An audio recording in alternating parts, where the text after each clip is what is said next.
like all the cases for stuff. So he's just like holding a bass drum, being sick into another drum. Oh man!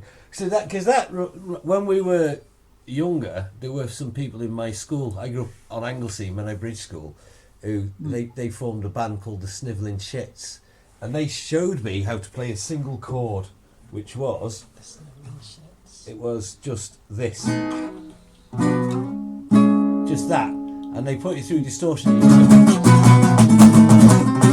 Just do that over and over again, up and down the thing, or even I don't know. It was like without that on, you go like that over and over again, and I couldn't even do it that well then. But once they put distortion on, that was all they did over and over again. Someone would be hitting the things, another one would just be going on the bass. And actually, when you said Anglesey, one of the weird gigs I did a show actually on the Rock in Anglesey for a friend's wedding. On the Rock? So you know where that sort of furthest point is? Penman Point? Yeah. Yeah, on Puffin Island. Yeah, my friend got married there. No way! I took some photos there last year. We took a trip down. Yeah, well, yeah. His mum and dad own that property next to it. Yeah. They're from Manchester, actually, weirdly enough. My friend Matt, and when he got married, he got married there, and I played at the wedding, and they got me to play on the Rock they were doing. Not from Ashton-under-Lyne. I know someone who owns property down there that owns a decorating suppliers in Ashton-under-Lyne. Oh, I know someone else who lives down there. It's Brummy. Yeah, no, he's from Manchester way. God, what's Matt's surname? Matt. Oh fuck, just totally forgotten. Matt. I recorded his band as well. I feel bad. Matthew. Oh, don't worry. No. Anyway, yeah, he's a really nice lad. But yeah, it was funny. I was sort of playing on the Rock, and then I got hammered drunk. Oh, that's not a good place to be drunk. You've got to get off on a boat somehow. Thinking like my job for the day was done. Uh-oh. I got really, really drunk thinking my job for the day was done, having played on the Rock and stuff. And they're like, yeah, get you up for a set. And I was just swearing in front of grandma and children. And, oh, God, I was like, oh, dear, I embarrassed myself a little bit there. Well, that's like quite good, isn't it, when your inhibitions go? Because you're not embarrassed at the time, are you? You don't care. You're like, no. It was the next morning when the bride just is looking at you over breakfast going, I'm going, what did I do? I didn't get naked again, did I? Oh no! Do you know I was going out with a girl whose brother was in the first Gulf War. He was in Scorpion tanks and he was behind enemy lines for 6 months before the deadline, and nothing happened. But when they came back, they had a party at the house. All these squaddies came to her house and they got hammered, and it got pretty leery. And I got ill and went to bed.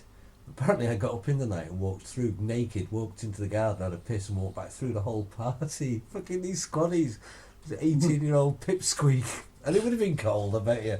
Just all I kept thinking is all these fucking army guys laughing at the naked idiot walking through. And you just don't remember, do you? Which is good, really, because if you did, it's probably worse than you imagined. Do you know what? Shall we do this thing then? I'm recording. Oh, are you recording now? Yeah. All right, cool. All right, we're rambling on. Yeah. I just thought I'd record, chat, and then we'll pick out the interesting bits, because yeah, sure, man. Sure. I think that's the way it works, isn't it?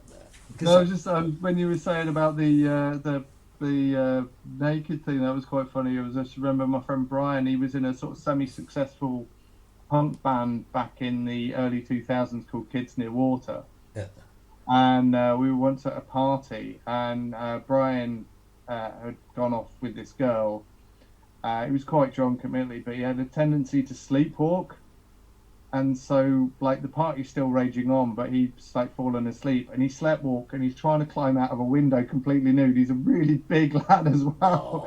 So just got, like, half a leg hanging out. We're trying to pull him back in, and like, my friend Ben just got his junk slapped. Oh, no. Do you know I was going to ask if someone saw that? He's just like, what's going on? And it's like, oh my God, where are my clothes? And he's like freaking out. I bet he was going like that. Getting back in and just getting.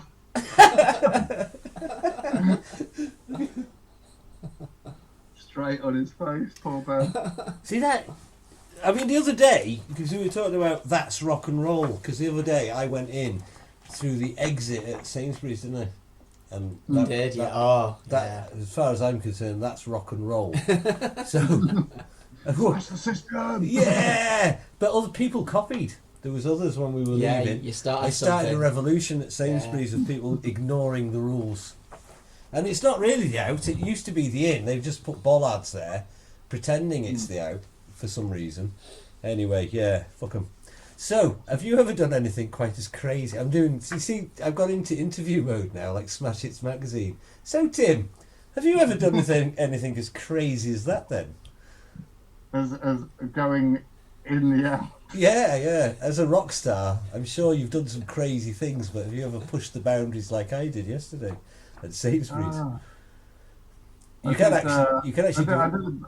I actually, when I used to drink, I did have I always had an excuse of when I got blackout drunk.